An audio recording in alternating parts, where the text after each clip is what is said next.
What's going on, y'all? So listen. What's going on, everybody? So we are back again for another episode review of Love and Hip Hop Miami. This is season 3, episode 11, pressing forward. Okay, so when we get down to it, we pick up where we left off last week when Trick Daddy popped up on them, Trina, Joy, and Bobby out in the Bahamas. And they was just glad to see that he was there. He said, Trina and them, they like family. They grew up together. He got a lot of respect for her mother, so of course he has to come out. Of course, Trina's sister Laura was there as well. And so they are getting ready to do this little ceremony for the mom, and then afterwards they're gonna come back and have a little party. Okay. Speaking of parties, so you got Sukiyana and Chameleon at this place where Sukiyana is going to do this brunch that is like an empowerment brunch for brown skinned girls, dark skinned girls. She was like, ever since this whole thing about colorism that she spoke on the radio station came up, she wanted to do something, for her to put the focus on the brown skinned, dark skinned girls who've been going through that whole situation. The subject is random as hell. It's random as hell as to way it came about last week, but I can dig it. But here we go again with another empowerment, so-called empowerment function, and it's not really going to be empowering because once again, this is going to be a function that's going to be used to, start a fight or whatever, and it's going to be messed up, and I hate that because this is a good subject, this is a good look, and so it's unfortunate, but that's what they was talking about. Then we get Amada. She over there pouting and all that shit. Her mama like, girl, what the fuck is wrong with you? She like, mom, I just going through all this stuff. It's been a few days since MJ has not been here, and I have been, so used to him being around, and it's just like really, really hard. It's like starting to sink in, and then I have to go to this event or whatever, and then Prima Donna ass is gonna be there. She's a bitch. I said, girl, what she do to you? Her whole thing is. Listen, Prima Donna, she brought Annie on there. You supposed to be this boss ass bitch, this badass bitch, but yet you gonna sneak and bring this girl over here for what? She disappointed in her. She thought she was gonna be cool with her, whatever, and she just didn't like her behavior. And I get it, but do I think that Amada needs to be calling her all this shit? No. And do I think Amada, making good points? Yes, because don't bring nobody with me to, if we supposed to meet up, tell me who all gonna be there, okay? Tell me who all gonna be there so I can move accordingly. You know what I'm saying? And Prima Donna, yes, you were wrong for doing all that. And truth be told, before Amada get up in her feelings, which she deserves to be because she was, in a sense, ambushed a little bit, if you want to call it, sit down with Prima Donna and have a conversation with her before you just start going ahead and getting mad and, throwing shade and all that stuff, because that's what grown women do. We sit down and we have conversation with one another and we figure the shit out and then we move accordingly afterwards, okay? Mama, on the other hand, is like, look, fuck MJ. I think you made the right decision. Who gives a shit about Prima Donna? Okay, you need to go out and you need to go have fun to distract yourself. Okay, go do what you gotta do. Don't let this shit bring your ass down. I said, speak on it, mama. So, you got Hood Brat coming up into the studio with Briscoe. Let me just tell y'all this. Okay, we got 2 episodes in a row where the music has been cute. I said, all right, Briscoe, you sound like something I would actually give a chance to listen to. Like, listen, I'm finna go look your ass up and go look and see if you got some music I can vibe to. Because, baby, that was sounding good up in that booth. First, it was Hood Brat last week, and that was Briscoe this week. I said, okay, y'all better show the fuck out. All right. She in the booth, she in the studio, Briscoe come out, and they having a little conversation about everything that's been going on, from how horrible the tour date was that they had to the situation that's going on between her and Kenny. And it kind of annoyed me in this situation because I can't stand when motherfuckers try to tell you to stay with somebody when you know at that moment that you probably wouldn't. Like, it's like niggas always try to do that. It probably is because he a man and he has messed up before and he would like to get a second chance, and everybody would like a second chance, but this is one of those offenses that I feel is like unforgivable to a point. Like, listen, you literally lied to me, had me up in the house and basically said that this was not this was just your baby mother. Okay, you told me that you was seeing nobody else, but you up here having text messages sounding like a hurt fucking dog or whatever, and almost like y'all trying to get back together, and that y'all still fucking married. Okay, bitch, I don't give a fuck.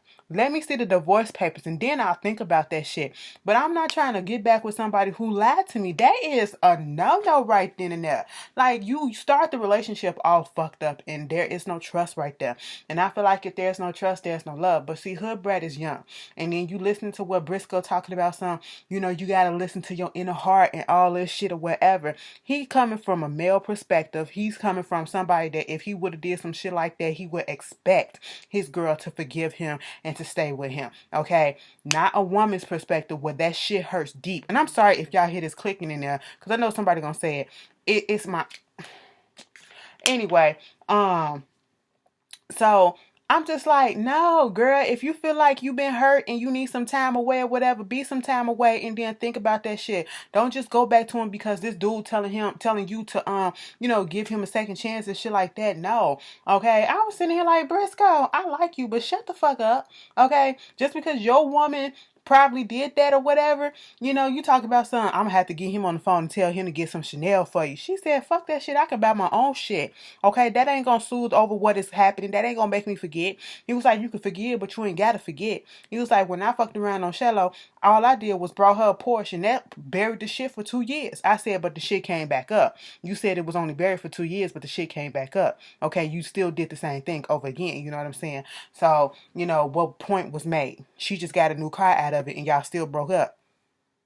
So what's the difference? Anyway, moving on from that, Hood Brat, do what's in your heart to feel. Okay, if you want to go back to him, go back to him. If not, that's fine too. If you want to take a break and reassess the situation and see if that's what you need to do, that's fine too. Okay, you don't have to use nobody else telling you what to do or not. Okay. Then we get to back to the Bahamas, and it is time for the little birthday celebration, homegoing for Vanessa. Now, is her name Vanessa or Vanessa? Because last week they were saying Vanessa. Maybe it was because of the way that Bobby speaks, and I just got Vanessa out of it. But he was being so extra. Everybody else just coming down. Oh my God, I was gonna cry. I said, boy, shut up. You just want the attention on you. Okay, stop that shit. But it was beautiful. It was sweet. It was simple. Joy got up there, spoke about her experience with Vanessa. The uncle or slash cousin got up there, Valentino. He spoke on his experience. Trick Daddy in his sweats and his flip flops, okay, his slides and his socks and his baseball cap, his scully or whatever. I said, nigga. Could you not? You might as well put some sneakers on in that case. That motherfucker looked like he was gonna go back to bed, okay? But he give his little experience about it, and everything was touching and really heartwarming or whatever. Bobby even gave a little nice speech, and we found out that Joy and Trick were together because of Vanessa. Because Vanessa was such a good fan, a big fan of Trick, and wanted them together, and said, Joy, you should get him a try, and that's what wound up happening. And but I don't know if Trina and her sister actually said anything, but they did go up there, and I think they said happy birthday or I miss you or something like that. But I don't know if they really gave a speech and they just edited it out, but that's all that we heard. And if they didn't, that's understandable because that's her kids. They're very much grief stricken and they're still dealing with it. I wouldn't be able to speak. Girl, it could be months later and I still wouldn't be able to speak, okay? But it was really nice. It was a really nice, wholesome, decent, ceremony. They was in all white and everything. And that pink looked good on Mr. Valentino. I was like, come through. He said, listen, getting my shoes messed up. He was like, only for you, Vanessa. I'll get my shoes wet. That's the first thing he said, getting my shoes wet. I said, I know that's right. What? Niggas. So it's time for Sukiana's event. We see Miami Tip showing up, Hood Rat showed up, Chameleon showed up, this other girl was there, Prima Donna, and probably, Amada showed up too. And like I said, Miami tip. It was small, Sukiana or whatever. I'm thinking that this was gonna be a real event, like a real big thing or something, and it was gonna have a lot of outsiders or whatever, and people giving their testimony. But it was like, I guess, a close friend type of thing. So either way, okay. They sit around the table. Now, when they first get in there, Amada noticed that Prima Donna is there and she's over it, okay? She's over it already. And see, Amada is one of those type of people that don't know how to fucking, have her expressions, okay? Amada, you kind of started this with your expressions on your face, okay? You made it known that you was not fucking with Prima Donna. And I'm just gonna put that out there that you kind of started this shit, girl. I understand where you coming from because I would have been fucked up and I would have been pissed off or whatever, that somebody then jumped and ambushed me with an ex or some shit like that. Like, bitch, I don't give a fuck about no goddamn ex, okay? But you the one that chose to let that shit get to you, and you acted accordingly afterwards, and you did what? You went on ahead and you broke up with your man. At the end of the day, you was feeling some type of shit that the person was telling you, and oh girl really put you up on some game, so you can't be 100% mad because you still broke up with your man over the information that was said. You know what I'm saying? But I get it because, like I said earlier, let me know before you bring some bitch over there or anybody. It ain't even got to be a bitch, okay? It could be a man, a woman, a child, whatever. Let me fucking know if you're going to bring some extras, okay? So I can plan accordingly. That's where Amada's coming from. But when you show up and you giving everybody else hugs and you saying hello to everybody else except for one person, it don't take a rocket science to know that some issues is going on, okay? Shit didn't pop off right then and there, but that was the start of it, all right? Prima Donna, she looking like, okay, cool, whatever. Maybe that was just an oversight, okay, whatever, cool.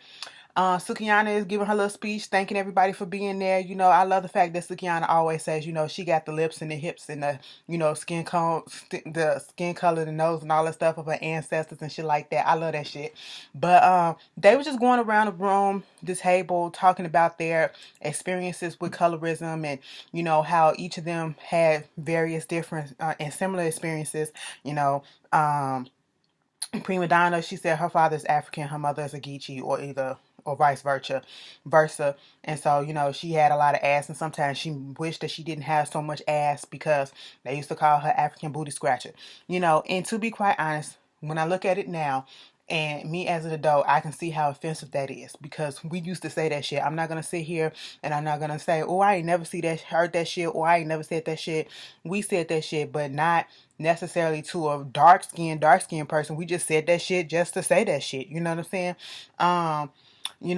And we're kids and you don't realize how much that hurt a person or was offensive at that time. Now that I'm older, I'm glad that I've learned and know that you can't say certain things without offending people, and Hood Brad was just speaking on how sometimes she used to wish that, she didn't want to have kids with a dark skinned man.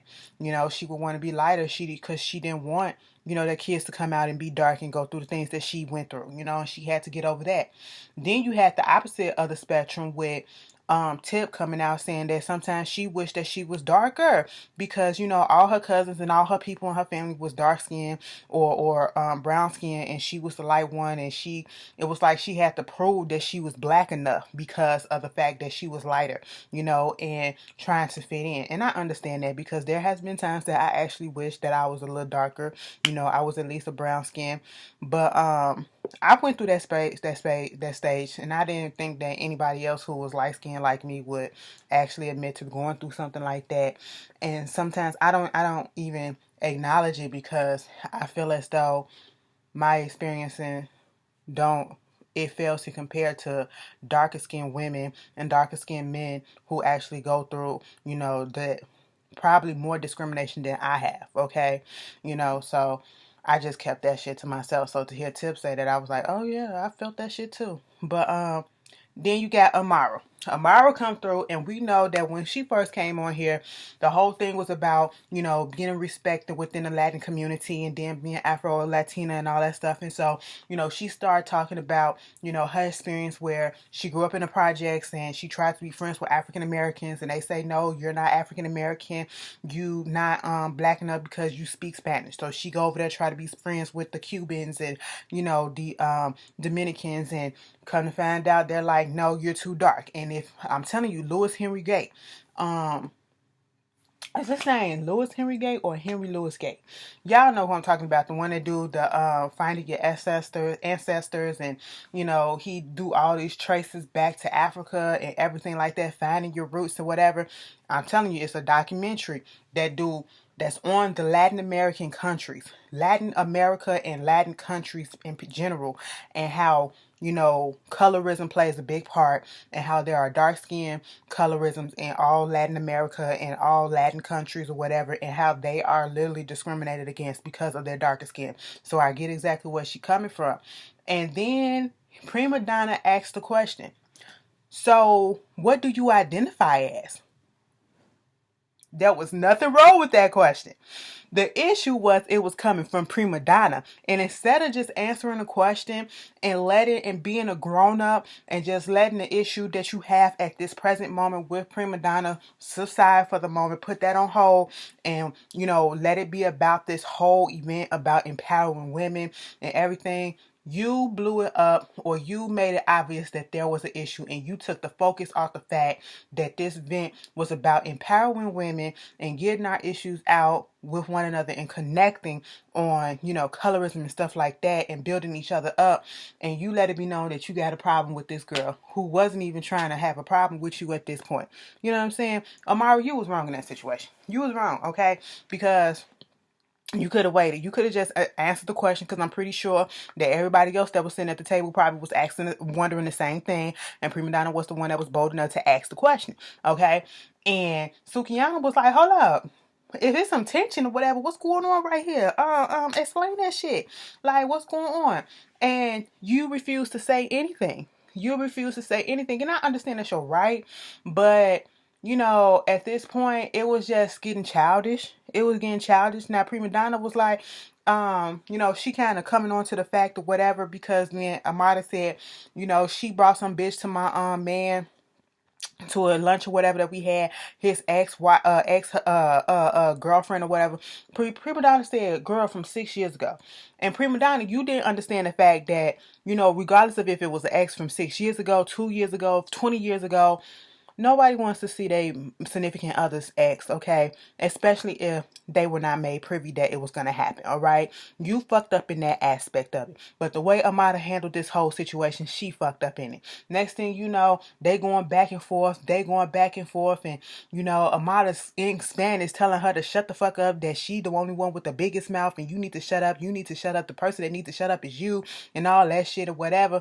They going back and forth, and they leaving out, okay? Next thing you know, we hear security. I need security. Go get security. Security go right there. Why is security between Amada and Prima Donna? Because they trying to figure out what's going on. Okay, Prima Donna was like, I'm trying to come to you like a woman. Okay, I'm trying to come to you like a woman. What is the issue? What is the issue?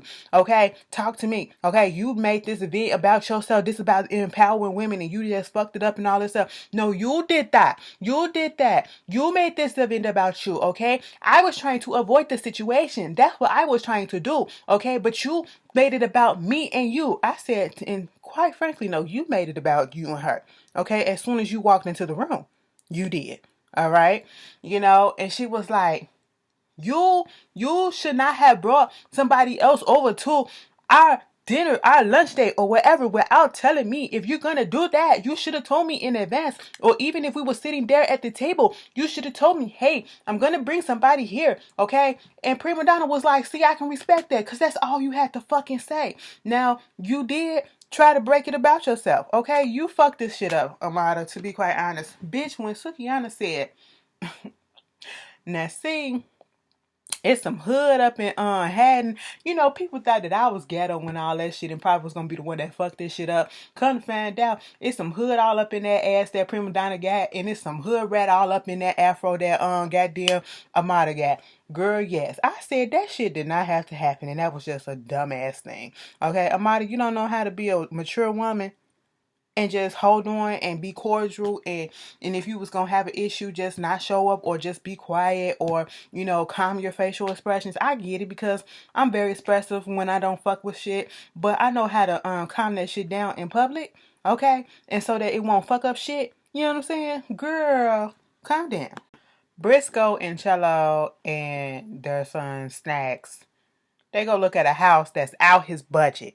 I said, bitch, don't come sell me no pipe dream like we about to get this shit. You know, the shit sounded nice, okay? 5 bedrooms, 4 bathrooms. Each bedroom is a master. Sub-zero fridge. The kitchen looking nice, okay? We got the pool outside. He was like, this is something that we can aspire to. I said, no, bitch. No, bitch. No. Okay? Give me something in your budget and then we can see what it is. But basically, he was just saying he trying to get his family back. And she was like, this a house ain't gonna bring us back together. You gotta be better. You gotta do better. And that's basically what he wants to do. He wants to try to do so much better and do right by her because he know, and it seems like he is learning from his mistakes. And I know that he literally just got out of jail, but so far it seems like he's doing what he needs to do to stay on the right track. And she sees it. She sees it because she said there is a chance. So I was like, I'm rooting for them. I'm actually rooting for them for some reason because I like Briscoe. I do. So, Joy and Trick Daddy finally have a conversation, about how their relationship used to be and how, Joy said at one point, I never really thought that you kind of cared for me. You never said that I love you. You never said I'm sorry. You never told me I was beautiful, and he was like, every time I went to a mall, I brought you something. I never came out of it without bringing you something. She was like, that was nice or whatever, but that's not what I needed. Okay. He was like, shit, you was all up in my songs and stuff, and um he was like, that's what it is. Y'all just so unappreciative. Y'all never appreciated me. And she was like, don't ever put me in that category saying that I never appreciated you because all I did was appreciate you. I just need to hear that you were sorry for this and sorry for that. And then that finally got tricked. Look at my raggedy hair, bitch. I can't wait till Friday.